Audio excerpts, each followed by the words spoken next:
നാളുകളുടെ മഞ്ചേരിയെക്കുറിച്ച് സംസാരിക്കാൻ ഇന്ന് നമ്മളോടൊപ്പം ചേരുന്നത് മഞ്ചേരി വ്യാപാര വ്യവസായി ഏകോപന സമിതിയുടെ വൈസ് പ്രസിഡന്റും കലാ സാംസ്കാരിക രംഗങ്ങളിലെ പ്രവർത്തകനുമായ സഹീർ കൊരമത്താണ്.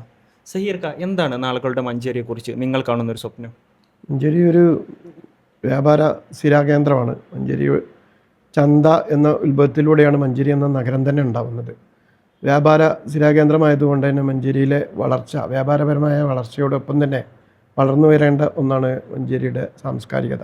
മഞ്ചേരിയിൽ ഒരുപാട് സാംസ്കാരിക കൂട്ടായ്മകളുണ്ട്. ചെറിയ രീതിയിലുള്ള ഒരുപാട് സാംസ്കാരിക പാട്ടുകൂട്ടങ്ങൾ, അതേപോലെ വലിയ തലത്തിൽ തന്നെ പുസ്തകോത്സവം നടത്തുന്നവർ, അതേപോലെ തന്നെ ചെറിയ ചെറിയ രീതിയിലും വലിയ രീതിയിലും ഫിലിം ഫെസ്റ്റിവൽ നടത്തുന്നവർ, അങ്ങനെ ഒരുപാട് കൂട്ടങ്ങളുണ്ട്. ഇത്തരം കൂട്ടങ്ങളൊക്കെ ഏകോപിച്ചുകൊണ്ട് തന്നെ അതിൻ്റെ ഒരു അവരുടെ ഉന്നമനം കൂടിയാണ് നമ്മൾ ഉദ്ദേശിക്കുന്നത്. ഇതിൻ്റെ ഭാഗമായിട്ട് വരേണ്ടതാണ് ഒരു സാംസ്കാരിക സമുച്ചയം.